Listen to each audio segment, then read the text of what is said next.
Hello everyone. और अब हम अगले दो डेटा साइंस ऑपरेटर जो हैं, डेटा एनालिटिक्स ऑपरेटर, एक साथ ही देखेंगे, क्योंकि अक्सर ये दोनों एक साथ ही इस्तेमाल किए जाते हैं, तो एक साथ देखना इनको ज़्यादा सही रहता है। तो दो ऑपरेटर जो अब हम देखेंगे वो, उनमें से एक ऑपरेटर है ग्रुप और दूसरा ऑपरेटर है एग्रीगेट। ग्रुप और एग्रीगेट जो हैं ये अक्सर एक दूसरे के साथ इस्तेमाल किए जाते हैं। पांडास में आप इनको अलग अलग भी इस्तेमाल कर सकते हैं, बट सीक्वल में तो आपको एक साथ ही इस्तेमाल करना होता है। बट एग्रीगेट इंडिविजुअली भी इस्तेमाल किया जा सकता है। तो एग्रीगेट काफ़ी सिंपल होता है। एग्रीगेट का मतलब ये है कि अगर आपके पास ये पूरा डेटा है, इसके किसी एक एट्रीब्यूट या किसी एक कॉलम, एट्रीब्यूट और कॉलम जैसा कि मैं बता चुका हूँ एक ही चीज़ होती है, पर अगर मुझे एक ऑपरेशन लगाना हो, जैसे फॉर एग्जांपल यहाँ पे मेरे पास ये स्टूडेंट के रोल नंबर हैं, तो मैं कहूँ कि भाई मेरे को इनके एवरेज मार्क्स निकाल के दो, तो मार्क्स की एक कॉलम है, तो एक फंक्शन लगेगी जो कि इस कॉलम के सारे वैल्यू को लेगी और उसके ऊपर एवरेज लगा देगी। तो इस टाइप के ऑपरेशंस को एग्रीगेट कहते हैं।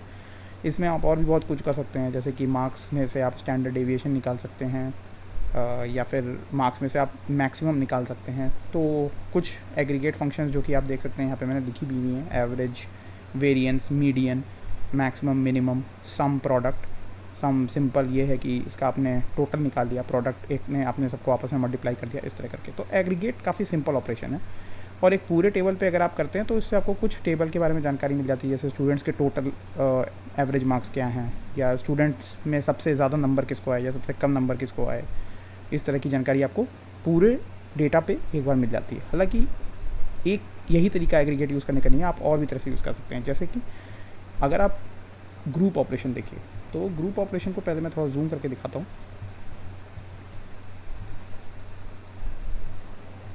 जैसे आप ये टेबल देख पा रहे होंगे। अब इस टेबल में क्या है कि सेक्शन बाय सेक्शन लोगों के मार्क्स हैं, कि रोल नंबर 1 का सेक्शन 1 में नंबर कितना है, सेक्शन 2 में नंबर कितना है, रोल नंबर 2 का सेक्शन 1 में नंबर कितना है, सेक्शन 2 में नंबर कितना है। अब ग्रुप का मतलब ये होता है कि मैं किसी एक किसी एक एट्रीब्यूट या किसी एक कॉलम के करस्पॉन्डिंग उसमें जितनी भी यूनिक वैल्यूज़ हैं, फॉर एग्जांपल पेपर सेक्शन में यहाँ पे 2 यूनिक वैल्यूज़ हैं, या तो 1 वैल्यू हो सकती है या 2 वैल्यू हो सकती है। तो अब 1 वालों को एक तरफ कर लो, 2 वालों को एक तरफ कर लो।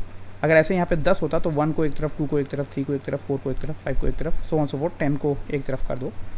इस ऑपरेशन को ग्रुप कहते हैं। तो जैसे अगर आप इसके ऊपर पेपर सेक्शन के ऊपर ग्रुप लगाएंगे, तो ग्रुप लगाने के बाद आपके पास 2 टेबल आ जाएंगे, जिसमें कि एक में पेपर सेक्शन 1 वाले एक तरफ चले जाएंगे और पेपर सेक्शन 2 वाले एक तरफ चले जाएंगे।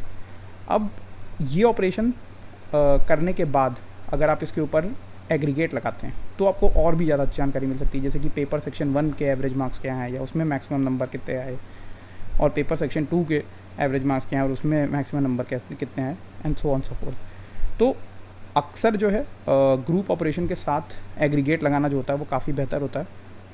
आप पांडास में ग्रुप केवल भी कर सकते हैं। तो इससे क्या होता है कि जैसे यहाँ पेपर सेक्शन के सारे सिमिलर वैल्यू वाले लोग एक तरफ चले जाते हैं, दूसरी तरफ चले जाते हैं, ऐसे आप और भी चीज़ों पे कर सकते हैं। जैसे कि अगर आपके पास ये डेटा है कि लोगों ने कौन कौन से होटल विज़िट किए हैं, तो आप होटल के नाम पे ऊपर कर देंगे, तो हर होटल के करस्पॉन्डिंग जो लोगों के विज़िट हैं वो अलग हो जाएंगे। सो ये ग्रुप ऑपरेशन है, और एग्रीगेट जैसा कि मैंने बताया दूसरा वाला ऑपरेशन है। और इन दोनों के कॉम्बिनेशन के साथ और सिर्फ एग्रीगेट के साथ कैसे काम करना है पांडास या फिर सीक्वल में, ये मैं अगली वीडियोज़ में बताऊँगा।